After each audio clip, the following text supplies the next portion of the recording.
Assalamualaikum warahmatullahi wabarakatuh. Salam sejahtera buat kita semua. Selamat pagi, senang sekali berjumpa dengan sahabat-sahabat Wolater semua. Harapan saya semoga saja semuanya dalam kondisi sehat-sehat walafiat dan rezekinya dilapangkan oleh Allah Subhanahu wa taala. Amin ya rabbal alamin. Pada video kesempatan kali ini kita akan membahas sesuatu hal yang sering kita alami pada rumah walet ya, yaitu pada kondisi stagnan.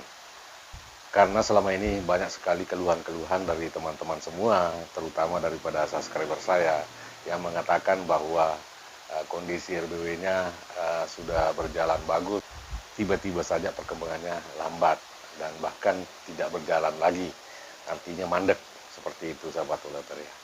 Jadi sebelum kita masuk ke pembahasan, terlebih dahulu buat teman-teman yang baru saja bergabung atau baru menemukan channel ini, silakan di-subscribe dulu dan nyalakan loncengnya agar di setiap video-video terbaru dari saya akan mendapatkan notifikasi dan muncul di beranda YouTube sahabat-sahabat semua.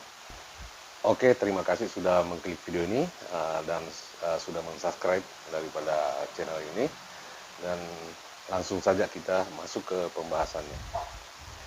Jadi sahabat Wolater, terlebih dahulu saya ingin membahas dulu tentang apa yang dimaksud dengan stagnan ya. Stagnan pada sebuah rumah walet adalah sebuah kondisi yang sangat-sangat berbahaya menurut saya sahabat Wolater. Karena kondisi seperti itu di mana rumah walet kita tidak akan berkembang ya. Bahkan ada yang umur 10 tahun itu tidak bisa berkembang ya, disebabkan oleh kondisi stagnan itu. Stagnan adalah kondisi yang tidak bergerak, perkembangannya tidak bergerak, tidak maju, tidak mundur juga. Dan stagnan bisa terjadi pada setiap rumah walet sahabat Wolater ya. Dan tidak mengenal umur. Ada yang umur 1 tahun, ada yang umur 2 tahun, bahkan ada yang umur di 10 tahun ya, itu terjadi stagnan. Dan stagnan itu tidak berarti bahwa rumah walet itu kosong. Akan tetapi perkembangannya tidak bergerak ya, tidak nambah. Ada yang stagnan pada produksi 3 kilo, artinya tidak kosong dan tidak bertambah. Dan yang lebih parah lagi, stagnan ketika burung waletnya masih sedikit, mungkin sekitar 20 atau 30. Nah itu bisa berlarut sampai bertahun-tahun apabila kita tidak menangani. Stagnan itu sahabat Wolater menurut saya penyakit yang paling berbahaya di sebuah rumah walet. Karena penyakit-penyakit lainnya seperti predator atau apapun itu masih bisa kita kendalikan ya.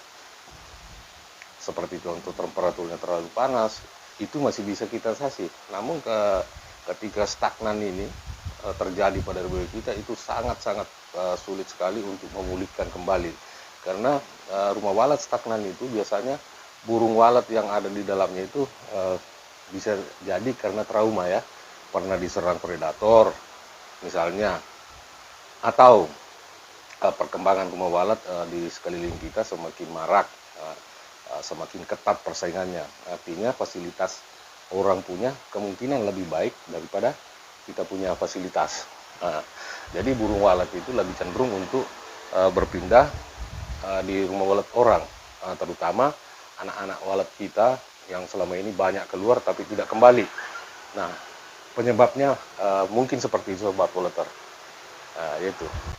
Jadi hal ini sebenarnya sahabat Wolater kita bisa antisipasi dari tahap awal ya, ketika kita meng-on perdana daripada rumah walet itu. Jika kita lakukan dengan standar, maka saya kira stagnan itu tidak akan terjadi. Hal yang terpenting di sini adalah sebelum meng-on-kan sebuah rumah walet itu, memang sudah harus dipersiapkan fasilitas yang ada di dalamnya. Nah, seperti itu, sahabat Wolater ya. Jadi, banyak hal yang kita harus lakukan sebenarnya sebelum terjadi stagnan. Kita antisipasi, misalnya predator.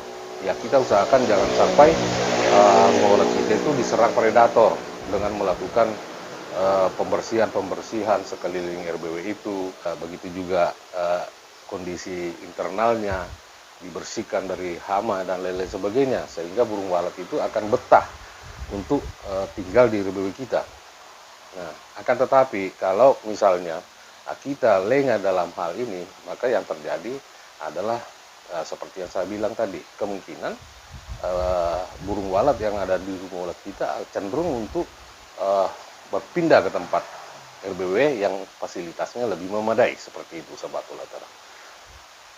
Jadi hal yang harus dilakukan ketika RBW kita mengalami stagnan sahabat waleter, tentunya kita harus melakukan evaluasi kembali di mana kelemahan-kelemahan RBW kita.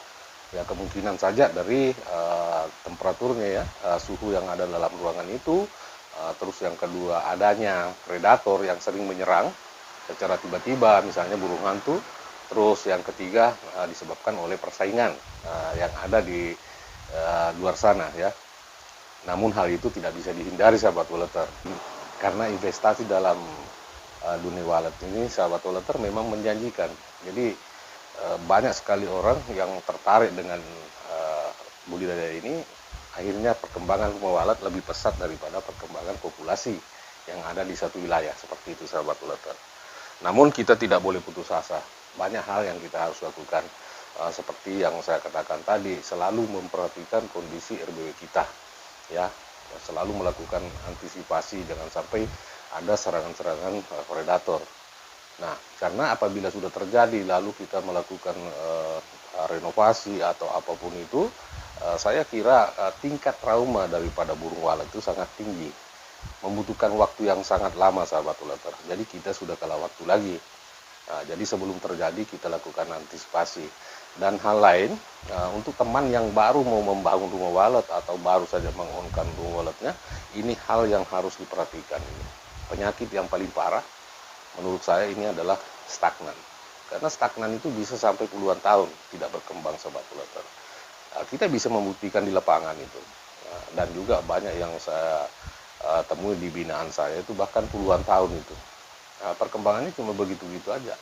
Nah, alangkah ruginya sahabat waleter kalau kita sudah mengeluarkan biaya yang cukup besar, namun hasilnya tidak bisa menutupi daripada budget yang kita keluarkan itu. Sangat rugi sahabat waleter.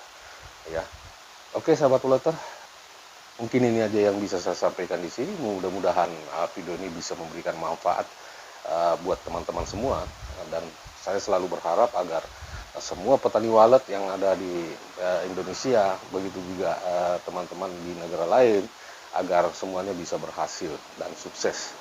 Oke, saya akhiri video ini dengan ucapan Assalamualaikum warahmatullahi wabarakatuh dan salam satu.